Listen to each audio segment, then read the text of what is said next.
Hamas has proposed a three-stage ceasefire plan that would involve a 135-day truce and hostage deal. The proposal would see militants exchange remaining Israeli hostages they captured on October 7th for Palestinian prisoners. The reconstruction of Gaza, Israeli forces would withdraw completely, and bodies and remains would be exchanged, per Reuters. Now, the proposal comes in response to a proposal sent last week by Qatari and Egyptian mediators and backed by the United States and Israel. According to a draft of the Hamas proposal seen by Reuters, the plan envisions 3 phases, each lasting 45 days. Here's President Joe Biden speaking on the Hamas response. There's been a response from the opposition, but from Hamas, but it seems to be a little over the top. We're not sure where it is. There's a continuing negotiation right now. Israel has said they will never agree to Hamas's ceasefire proposal. A source connected to Prime Minister Benjamin Netanyahu's office told NBC News today. The source said, quote, "The fact that Hamas is asking for a ceasefire for Israelis to withdraw its forces, that's something that Israel will never agree to." Israel's chief military spokesperson said 31 of the remaining hostages being held in Gaza have died. According to Quds News, footage published by resistance groups in Gaza show Israeli captives reporting being repeatedly targeted by Israeli aircraft and forces. So that has raised some concerns about this so-called Hannibal Directive. I did a radar on it a week or two ago. It was a policy that used to be openly adopted by Israel to eliminate any hostages, to preclude any negotiation and hostage exchanges for a ceasefire, exactly the scenario that's before them now. You feel less pressure, obviously, to have a ceasefire for a hostage exchange if there are no hostages remaining. Of course, we don't know if that is, in fact, the plan of Israel at this time. So yes, so the Hamas ceasefire plan is on the table. I believe we don't know, we haven't specifically seen the details of what Israel has proposed right now. We do know the details of an earlier proposal which involved, which was similar in terms of hostage and prisoner exchange, but also requires the senior leadership of Hamas to go into exile, to leave the region, which is something that they did not agree to do. So we'll see if they continue to be too far apart on this issue to conceivably compromise. I guess the Israeli position is that, right, we will continue until Hamas is defeated, either killed. A goal they're far still from obtaining. There was an interview with CENTCOM the other day. I can't recall if we discussed it. I think we did, where the official was pointing out that, yeah, they haven't killed enough Hamas senior leaderships, members of senior leadership yet. So on the Israeli side, it will continue for quite some time, I think, unless an agreement is made. Yeah, it's interesting. Now, Netanyahu and his government is getting a lot of flack internally because the priority of many Israelis is quite obviously getting the return of hostages. Hostage families have been livid over the idea that they don't feel like that's being prioritized right now. Obviously, there was the stunning images of the kind of stripped down Israeli hostages holding their hands up, having a white flag, who were shot by the IDF as they tried to, return to their own side. There's this reporting that hostages keep getting killed, hostages saying that they're being targeted by Israeli strikes. And when you see deals like this on the table, where there would be a hostage exchange, where all the hostages could be returned, and Israel is saying, no, we'll never do that until we achieve these goals that all these military experts are saying are unachievable, i.e. completely getting rid of Hamas, it does start to look increasingly like, well, yes, the priority isn't in fact getting hostages back. Remember that when there was that 1 week pause in November, there was a successful hostage exchange. About 100 hostages were freed in a swap with about 240 Palestinian hostages. And according to this stated plan by Hamas, in phase 1, a 45-day pause would be accompanied by an exchange of all Israeli female hostages and males under 19. The elderly and the sick would be exchanged for Palestinian women and children held in Israeli jails.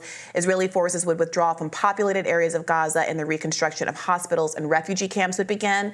In phase 2, the remaining male Israeli hostages would be exchanged for Palestinian prisoners, and Israeli forces would leave Gaza completely. And in phase 3, both sides would exchange remains and bodies. And you're hearing Netanyahu, as we just read, say that's completely unacceptable. I will never agree to anything other than a complete, I don't want to mischaracterize those words, but completely taking Gaza. And that does seem to be... defeat of Hamas, complete defeat of Hamas.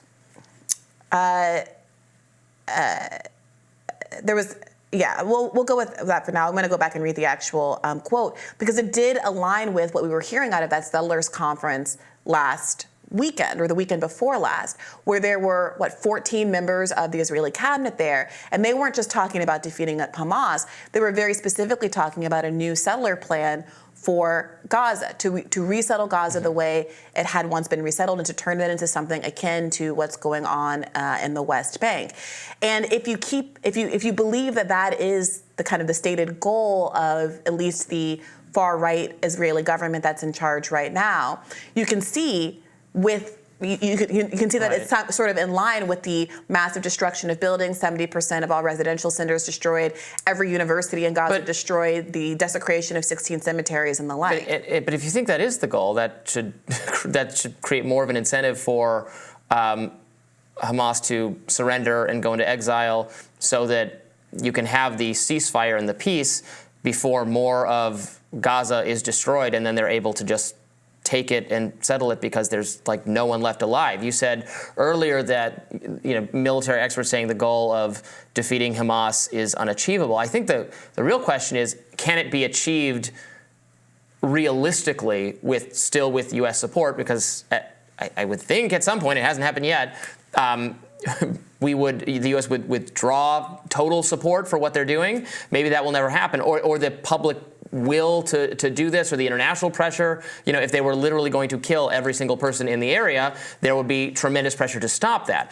They could do that. They could resort to, I don't want to propose more desperate solutions for totally decapitating Hamas's leadership. The question is, can they do that while still maintaining any sort of support or facing other consequences? And that's what they have to consider as they decide, whether to accept a proposal like this. Again, I would wish for both sides to come to the table, agree to exchange hostages and prisoners, Hamas surrender and exit, and you have more thoughtful, responsible leadership of the Strip for their own benefit. But of course, there's tremendous resistance to that on the Israeli side as well. Yeah, the problem is, it's not just tremendous resistance to that on the Israeli side, it's that Benjamin Netanyahu has worked to Pied Piper Hamas into existence, so he never has to be in the position to negotiate with a more palatable peer for Palestinian statehood. He has said repeatedly and unequivocally that under his watch there will never be a Palestinian state, which is obviously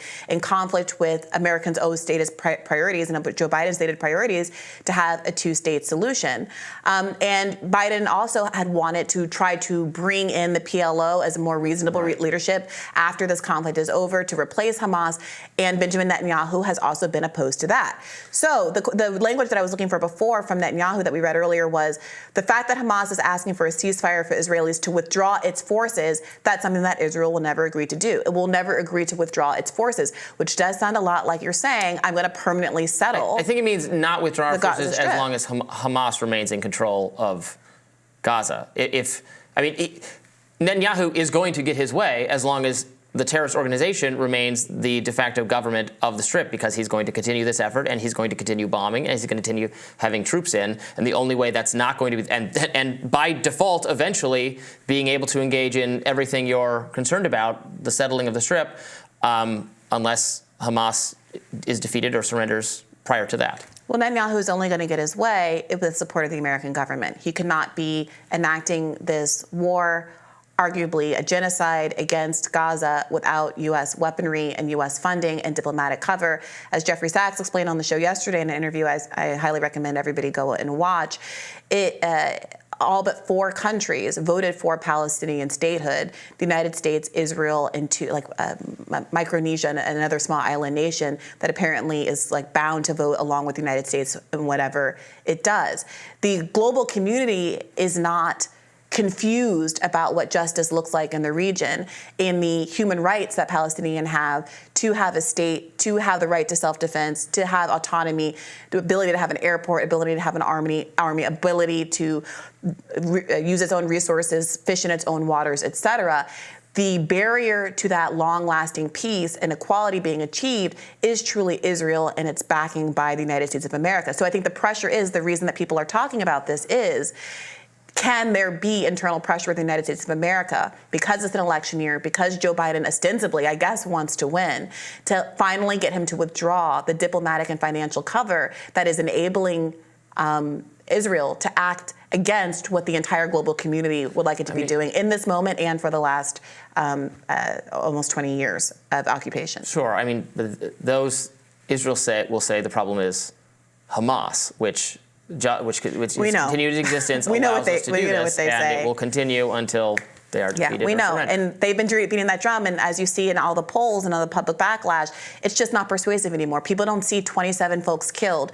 They don't see 70% of those killed women and children. They don't see story after story of Israelis just digging up graves for no reason. This is a mainstream CNN reporting where CNN says there's no reason for this. The tunnel that you're pointing to isn't even on the gravesite. You don't see Israel blowing up, planting bombs, demolishing, not in a I'm fighting, doing a firefight out with Hamas sort of way, but setting bombs. Obviously, it's safe enough to set bombs, and doing planned demolitions of entire residential blocks of every university in Gaza. Gaza has one of the most educated, highest literacy rates, most educated populations in the world because of how deeply they value education there. There's very little else for people to do. It's 50% unemployment rate. But this is a very proud education-based society that it does seem like there's an intentional effort to undermine that, to make sure students don't feel like they can come home and finish their degrees, to not have any record of all of those accomplishments, to bomb all of these civic centers that have all the records of families and their land and what their property is. The looting of personal safes and jewelries from these houses that IDF soldiers have been proudly posting on their social media. The kinds of images that we see in this Telegram channel that I covered on my radar yesterday, which the IDF has now admitted is not only real, but that is actually a part of their own kind of media influence department. They're telegraphing kinds of crimes that are not only in violation of international law and humanitarian principles, but are shocking to the conscience of the world as they watch this. So it does feel like there's only a matter of time before Israel is forced to stop, largely because it cannot handle the blowback, and America cannot handle the blowback. But I do agree that they can get away with a lot, as evidenced by the fact that 27,000 people and over 10,000 children who were alive 3 months ago are not alive today. Yeah. More rising right after this.